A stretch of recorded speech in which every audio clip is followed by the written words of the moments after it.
Kera tukiri abana twagiye tubwirwa inkuru nyinshi zerekeranye n'imyuka mibi, abenshi tukagira ubwoba.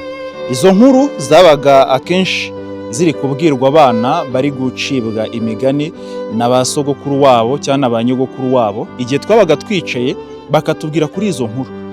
Izo nkuru zabaga ziri mu migani twazihuzaga n'ubuzima busanzwe, akenshi tukazabona ko bishobora kuba ari ibintu bya nyabyo bibaho. Uti gute rero? Iyo batubwiraga ngo barimo baducira imigani bakatubwira ngo wenda ngo kanaka ngo kugira ngo majize zikunde ngo yafashe ngo igi ry'igihunyira ngo arijyana mu irimbi ngo hanyuma ngo arikubita ngo hejuru y'igituro ngo nuko ngo hahita hazamukamo ikintu kiniki ngo igisimba kiniki ngo kiza ngo gitera umuryango. Inkuru nk'izo ngizo zikagenda zidutera ubwoba ziduhabura, ariko mu by'ukuri uko umuntu yagendaga akura wenda rimwe na rimwe ukazagenda ubona yuko ari ibintu byabaga bitandukanye cyari ibintu bitandukanye. Uyu munsi hari abantu bakibyizera uko, hari abantu bakibyumva uko, akumva ko na n'uyu munsi byanze bikunze mu irimbi hari ibintu bidasanzwe biberayo, habaye imyuka mibi, abantu bashobora kuhifashisha nk'inzira ibageza ku basogokuru babo, hanyuma abandi bakavuga bati ni ahantu hifashishwa n'abakora imigenzo ya gipagani, barimo barakora nyine iyo migenzo, cyangwa se n'abarozi bakavuga ngo bakuye ngitaka ryo ku gituro ngo baragenda barishyira ngo hejuru y'inzu ya kanaka ngo yasinziriye ngo ntiyicura. Ibintu nk'ibyo ngibyo ngira ngo ni inkuru nyinshi mwagiye mwumva, abenshi na n'ubu ngubu ntekereza yuko abagishigendera muri iyo myumvire bakibyumva uko nguko. Ariko se ibi bintu dutekereza cyangwa se twabwiwe tukiri abana, haba mu migani cyangwa se ibyo twabwiwe mu nkuru, byaba ari ukuri cyangwa byari ukuri, bifite aho bihuriye n'ukuri?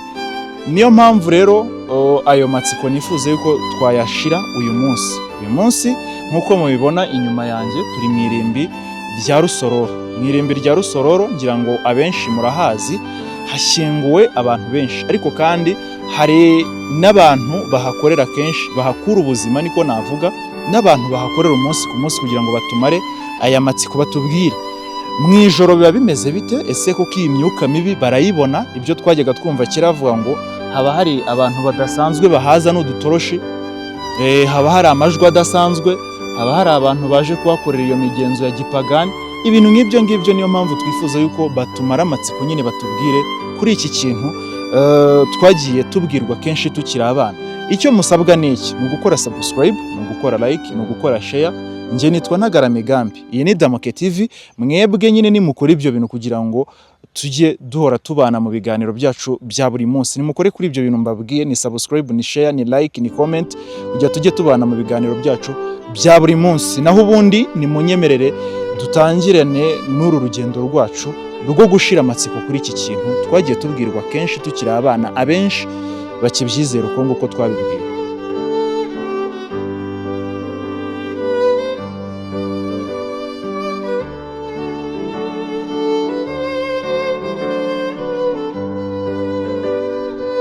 Nyeshimana Bosco, nkorera hano mu irimbi rya Rusororo, nkaba nkora akazi kanjye ka buri munsi, niho nkura amaramuko.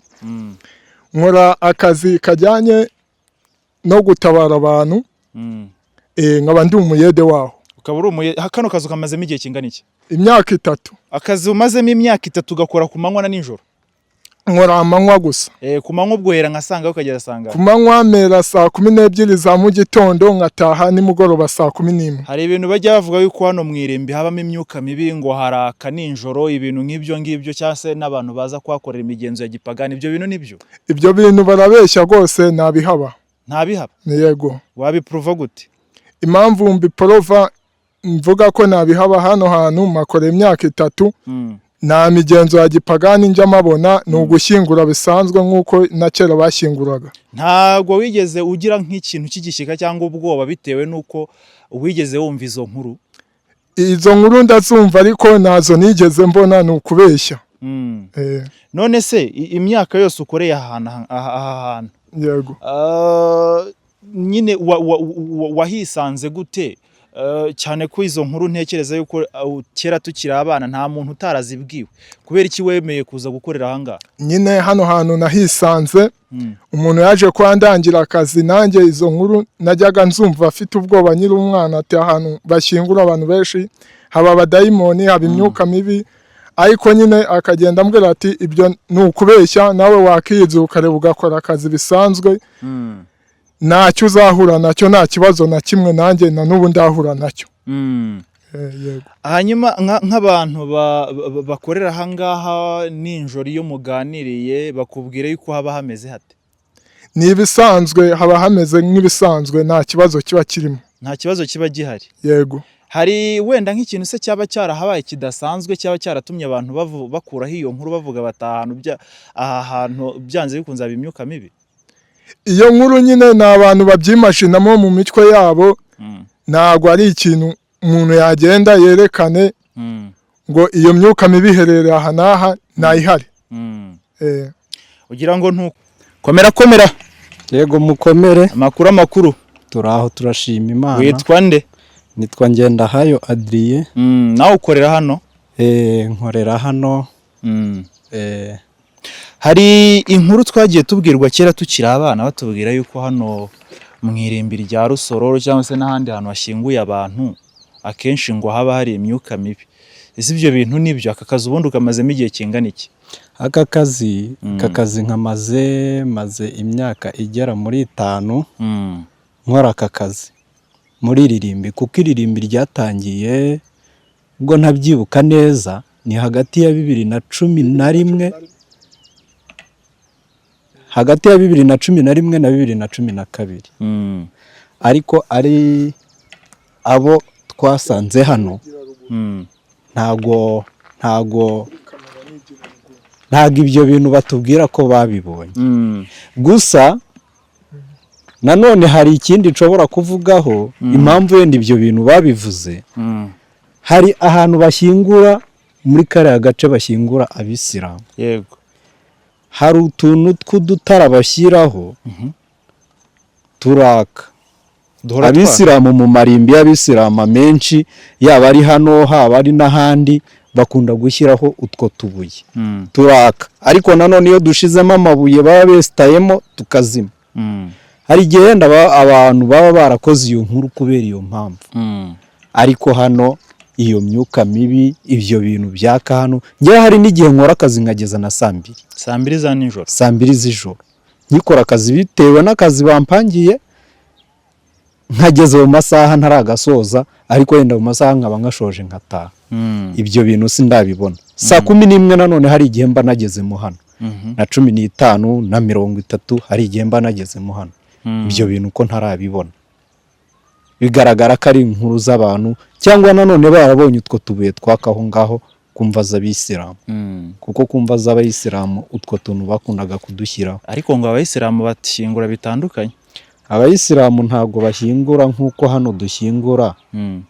Bacukura ukuntu bakishyiriramo indani, bakorosa tubaho, hari ukundi babigenza kwabo.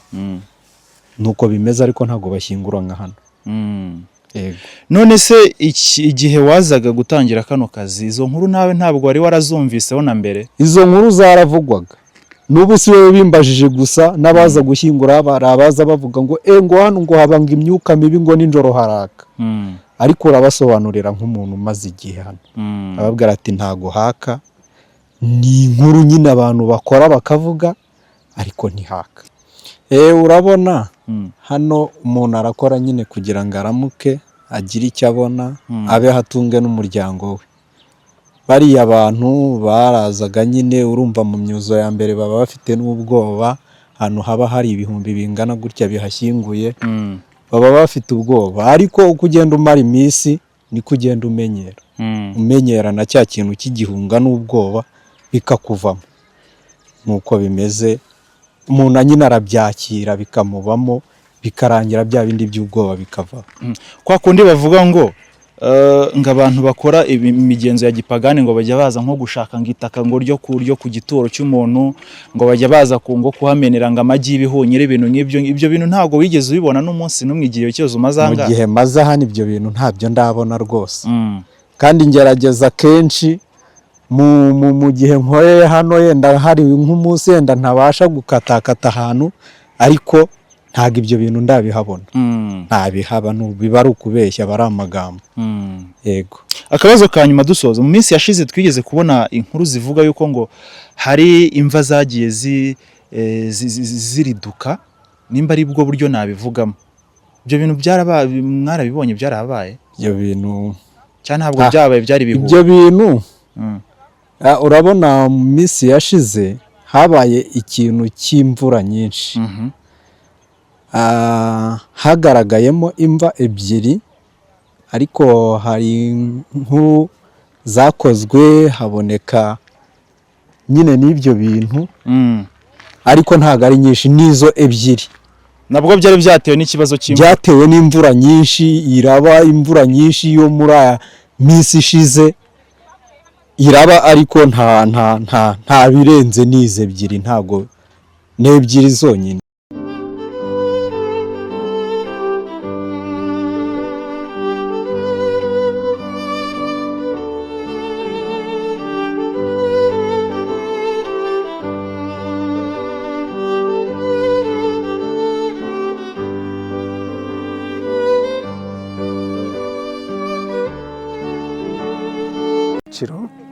Bitewe n'uburyo abantu bifuza gushyingura, kugeza no ku baturage babandi batishoboye batagira gishyingurwa, bashyingurirwa ubuntu iyo byemejwe n'ubuyobozi.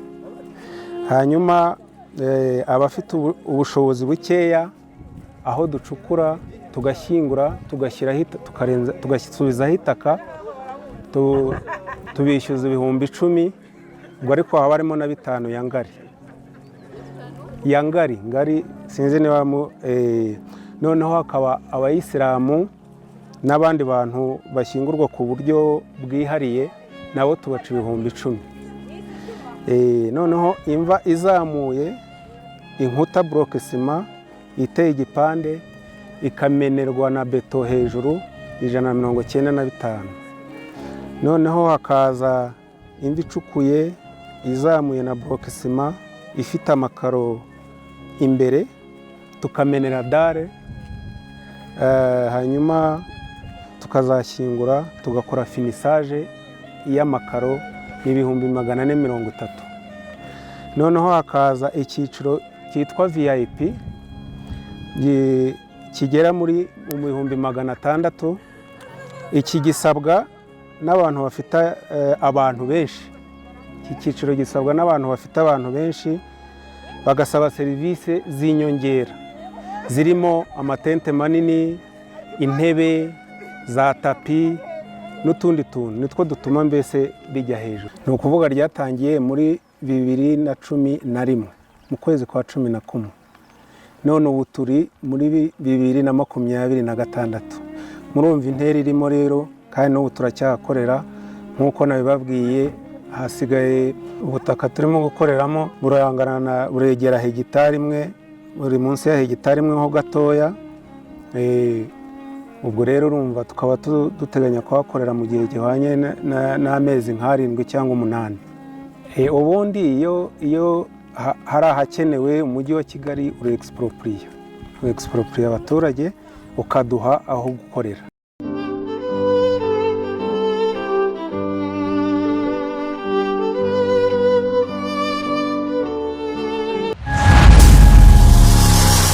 Damuke TV.